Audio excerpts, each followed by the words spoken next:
Hello, everybody. Hope you're having a good day. It's nice and sunny here and fairly comfortable. But anyway, been busy doing a lot of things, running some errands and stuff. So finally, I decided to sit down and do my message. All right. The title of the lesson is called Good News. And of course, we all know what good news is. And so when we hear from our doctor that you don't have to worry about your aneurysm, so that's good news.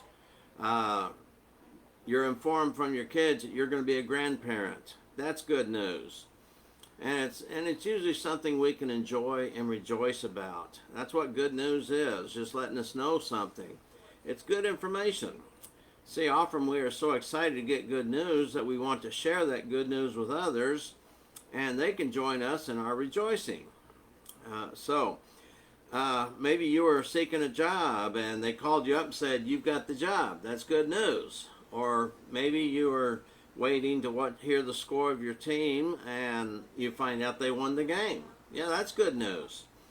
But sometimes what's good news for me or us is not good news for someone else. If I got the job, there were several other candidates who were seeking that job and they didn't get it. So it wasn't good news for them.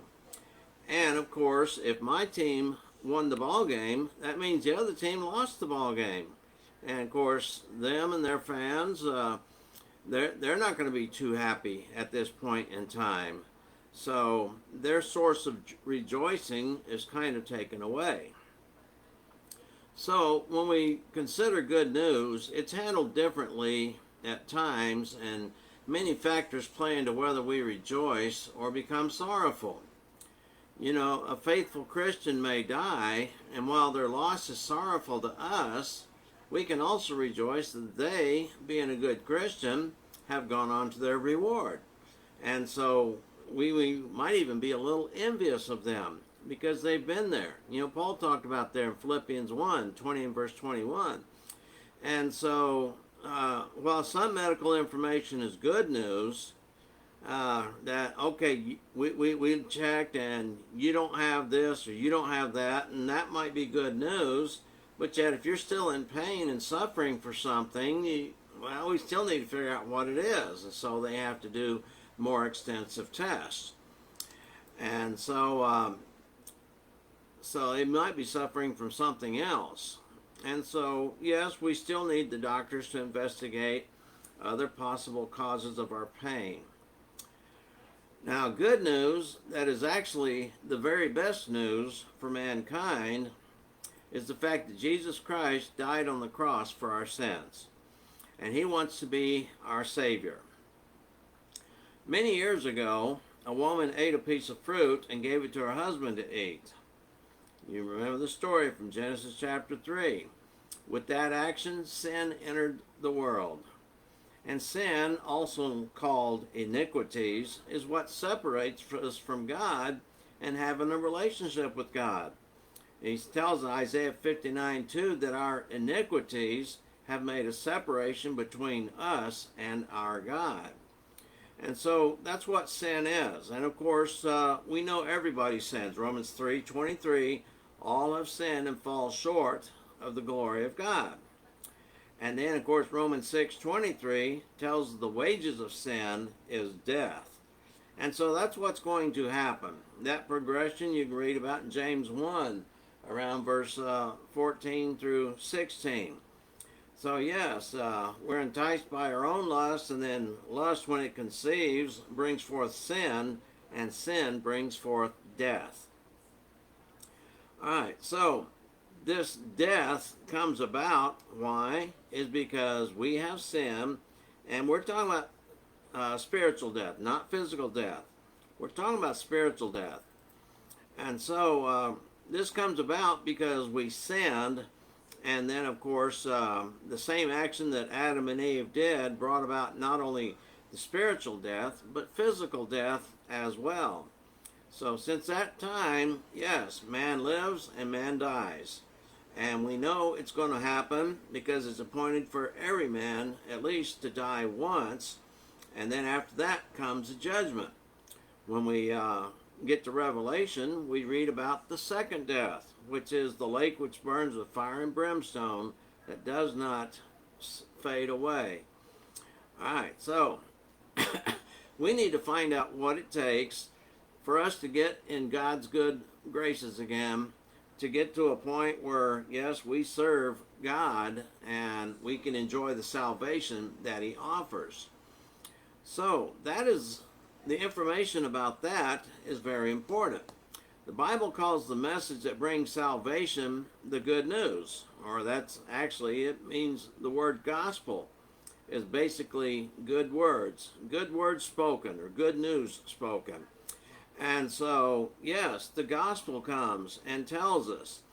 And so we can see why the gospel is good news, because man cannot save himself. It's impossible for man to do anything to save himself. So man must rely upon God to bring about his salvation. And thankfully, God has done this for us. He's already made the provisions. He's given us everything we need concerning life and godliness. And that's found in the pages of his Bible. In 2 Peter 1 and verse 3, that's where he says God has granted us everything because of his mercy. And so he gave us the tools, he gave us the information we need. Now it's up to us to take that information he's given us and then apply it to ourselves. So God sent his son to die upon the cross. John 3:16, he loved the world and gave his only begotten son. And so yes, that's what Jesus did. Jesus made that sacrifice. He was the sacrificial lamb. And of course, whenever a lamb was sacrificed, that meant it had to die. And so, yes, Jesus recognized this, and he knew what kind of death he was going to face. He knew that he was going to face a death on the cross. And so, the gospel teaches us about that, teaches us how to recognize the grace of God. Because even though the story of Jesus is a nice story, unless we can realize that it's actually the grace of God at work, it'll be nothing more than just a story. But this is how God planned to help man find salvation. And it's through Jesus Christ. No other way we can get to God except through Jesus, and of course by obedience to his gospel. And so this gospel, we could also say, is the grace of God. I mean, the synonyms between gospel and grace are so very strong. You can basically go anywhere in the Bible where it talks about gospel and grace, and you can just switch the words around, and the sentence structure does not lose any meaning. And so there might be a few places where it may not work, but yes, that's what it is. The gospel is the grace of God. Jesus coming to live on this earth and to die and to be buried and arose. That is the gospel. That is the grace of God at work. And so in 1 Corinthians 15, 1 through 4 talks about that. And so we recognize the grace of God is through what God has provided us. And so we realize that God did his part. God gave us the means. God made the provisions. God told us how we can receive this salvation. Now, there's a second part to grace, which a lot of people seem to ignore, and that is our response to it. How do we accept the grace? Yes, we're supposed to believe it. So our part in the saving grace of God is to receive it by faith. Accept these things, and our faith will move us to obedience of his commands. And we must realize that faith alone does not work, even though some people teach that. No, faith alone, basically when you use that word alone, that means absolutely nothing else applies to us. So if we say faith alone saves, then that means nothing else saves. So we have to eliminate the grace of God, which the Bible clearly says our salvation comes because of his grace. We have to remove Jesus. We have to remove God himself, because anytime you use that word alone, that means you eliminate everything else. And so hopefully people will see that, no, that's not the way it is. our faith has to work in conjunction with God's grace. And so when our faith works in conjunction with God's grace, when it works together, then that causes us, through our obedience, to receive that grace. All right. And of course, Ephesians 2:8 says, it is grace through faith that saves us. And that's true. God's grace doing his part, us doing our part to receive that grace, all because of our faith, that brings about our salvation. And so we take what God has done and obey the commands that he has given us, and that will bring about our salvation. And that has to be the best news ever that anyone could even imagine. So like the other good news that we might have, the job and the grandchild, the team winning and things like that, yeah. Like the other good news that we mentioned earlier, we should be happy to share the good news of our salvation. And we should encourage others to be saved as well. Then they also can share the good news of their salvation, and it's a continuous process. And they teach someone else who's so happy to receive it, they teach someone else who's happy to receive it.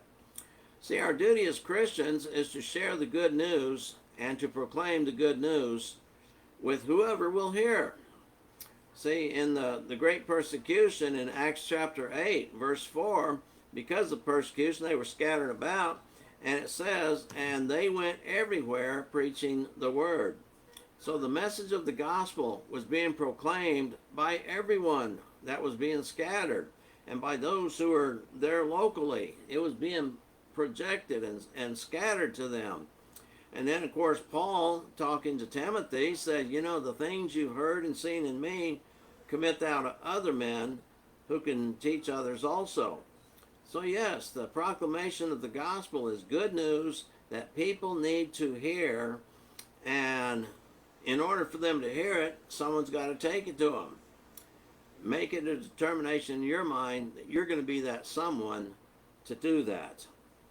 So we can rejoice that we are saved, and we can rejoice that we have this happiness and joy associated with our salvation, but yet we also know we have a duty to share our happiness, our blessedness with others, so that they can share not only in our joy, but have a joy of their own. So just consider those thoughts. It's just a simple lesson about the good news. And then, of course, we'll end the lesson here. And hopefully, Lord willing, we'll be back tomorrow with another lesson. Okay, bye-bye for now.